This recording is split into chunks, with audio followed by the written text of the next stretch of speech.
नमस्कार, news live MP.com में आपका स्वागत है। मैं हूं दीप्ति चौरसिया। आज हम बात करेंगे मध्य प्रदेश के नगरीय निकाय चुनाव के नतीजों को लेकर। मध्य प्रदेश के नगरीय निकाय चुनाव के नतीजे जिस तरह से आए हैं उसमें एक बात तो बिल्कुल साफ है कि अब कुछ भी एक तरफा नहीं बचा। न बीजेपी के लिए जीत एक तरफा बची, न कांग्रेस के लिए जीत एक तरफा बची।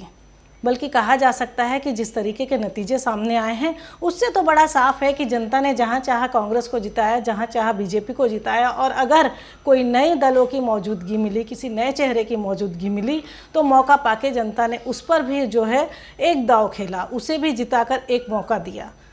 मसलन हम सिंगरौली की बात करें, सिंगरौली में आपका मेयर बना। अगर हम कटनी की बात करें तो कटनी में निर्दलीय प्रत्याशी जीती। तो जो पूरे नतीजे हैं उनसे तो बड़ा साफ है कि कुछ भी एक तरफा नहीं है, ना बीजेपी के लिए, ना कांग्रेस के लिए, ना ही किसी और के लिए। आइए अब हम समझने की कोशिश करते हैं कि इन नतीजों में सत्ताधारी दल बीजेपी कहाँ पर खड़ा है, मुख्य विपक्षी पार्टी कांग्रेस 1.5 साल सरकार बनाने और खोने के बाद कहाँ खड़ी है, और इसके अलावा जो इस बार नए नए छोटे छोटे दल आए हैं मध्य प्रदेश के इन स्थानीय स्तर के चुनाव में, वो कहाँ पर खड़े हैं। इसे समझने के लिए हम इलाकेवार समझने की कोशिश करेंगे। 2016 में पूरे के पूरे 16 नगर निगम पे बीजेपी का परचम लहराया था, लेकिन अब ये स्थिति नहीं है। अब के नतीजों में 9 सीटें बीजेपी के खाते में आई हैं, 5 कांग्रेस के, और 1 सीट पर निर्दलीय का कब्जा है। तो एक पर आपने अपनी झाड़ू चला के सभी दलों को साफ कर दिया। सबसे पहले बात करते हैं बुंदेलखंड की। बुंदेलखंड में 1 सीट है सागर, जिस पर बीजेपी का ही कब्जा है। फिर आते हैं हम ग्वालियर चंबल इलाके में। ग्वालियर चंबल में मुरैना और ग्वालियर 2 सीटें हैं, और ये दोनों ही सीटें बीजेपी के हाथ से जा चुकी हैं। इन पर कांग्रेस का कब्जा है। फिर जब विंध्य इलाके की ओर आते हैं तो विंध्य में 3 सीटें हैं, रीवा, सिंगरौली और सतना।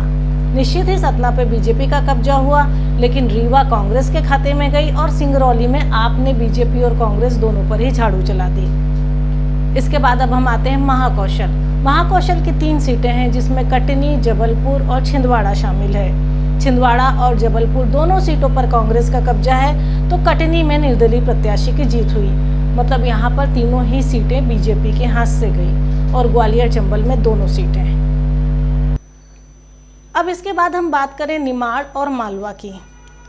निमाड़ मालवा में इंदौर, देवास, उज्जैन, रतलाम, खंडवा, बुरहानपुर, इन सीटों को देखें तो ये सभी सीटें बीजेपी के खाते में आई हैं। राजधानी भोपाल की सीट भी बीजेपी के खाते में है। लेकिन अगर देखा जाए तो उज्जैन की सीट में हार और जीत का मार्जिन बहुत कम था। और अगर बुरहानपुर की बात की जाए तो बुरहानपुर की सीट जो बीजेपी के खाते में आई है, वो बीजेपी के प्रत्याशी लगभग 550 वोट से जीती है। और कहीं ना कहीं बीजेपी की ये जीत AIMIM की मौजूदगी का नतीजा है। और रही बात इंदौर और भोपाल की, तो निश्चित ही यहाँ पे बीजेपी को बम्पर जीत मिली। क्योंकि अगर हम देखें तो जो शहरी इलाके हैं, वैसे तो इस निमाड़ मालवा के इलाके में 2018 में बीजेपी को बहुत नुकसान हुआ था विधानसभा चुनाव में, लेकिन शहरी इलाकों में कहीं ना कहीं बीजेपी का अपना वोट बैंक है, जिसका फ़ायदा उसको हुआ। तो शहरी इलाकों में तो बीजेपी का एक डेडिकेटेड वोट बैंक है, लेकिन कहीं ना कहीं ग्वालियर, चंबल, विंध्य और महाकौशल के जो नतीजे हैं, ये बीजेपी की नींद उड़ाने के लिए काफ़ी हैं। अगर हम ग्वालियर चंबल की बात करें तो ग्वालियर चंबल में 2 केंद्रीय मंत्री हैं, प्रदेश सरकार के कई सारे मंत्री हैं, कई सारे जो है राज्य मंत्री का दर्जा प्राप्त मंत्री हैं। तो नेताओं की, मंत्रियों, संतरियों की एक लंबी चौड़ी फौज है। उसके बाद भी पार्टी को दोनों सीटों पर करारी हार मिली। विंध्य इलाके में इसलिए चिंता की बात है क्योंकि 2018 में यही वो इलाका था जिसने बीजेपी को बम्पर जीत दी थी। लेकिन अब इसी इलाके में आप जैसे दल ने घुसपैठ कर ली। सिंगरौली की 1 सीट पर आपका कब्जा हो गया, 1 सीट पर कांग्रेस का कब्जा हो गया, और महाकौशल जो पहले ही कहा जाता था कि जो पूर्व मुख्यमंत्री कमलनाथ, कांग्रेस प्रदेश अध्यक्ष कमलनाथ का गढ़ है, वहाँ पर वापस 2 सीटें कांग्रेस के खाते में चली गई, तो 1 निर्दलीय के खाते में।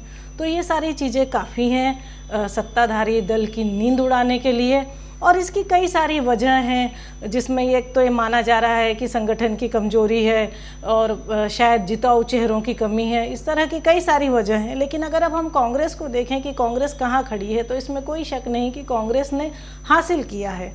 लेकिन जब कांग्रेस के पास एक भी नगर निगम नहीं था, उसकी तुलना में 5 सीटें अब कांग्रेस के खाते में आई हैं। पर तब भी ये कहा जा सकता है कि प्रदेश के पिछले दिनों जो हालात थे, जो बीजेपी की अंदरूनी उठापटक चल रही है, जो बीजेपी के असंतुष्टों की संख्या लगातार बढ़ती जा रही है, और इन सब के अलावा 1.5 साल जो कांग्रेस की सरकार रही, उसके बाद भी कहीं ना कहीं कांग्रेस ने पाया तो है, लेकिन जितना पाया है शायद अगर वो और मेहनत करती या फिर उतने ही शायद वो अगर और मेहनत करती या फिर और मजबूती से चुनाव लड़ती तो शायद ज़्यादा सीटें उसके खाते में हो सकती थी। और इन सब के बीच में AIM की मौजूदगी, आपकी मौजूदगी, भले ही वार्ड स्तर तक उन्होंने चुनाव जीता है, लेकिन ये छोटे दल अब इस बात को बता रहे हैं कि कहीं ना कहीं 2023 के विधानसभा चुनाव में ये दल मैदान में होंगे, और अगर ये दल मैदान में होंगे तो यही छोटे दल हार और जीत के बड़े समीकरण बनाएंगे।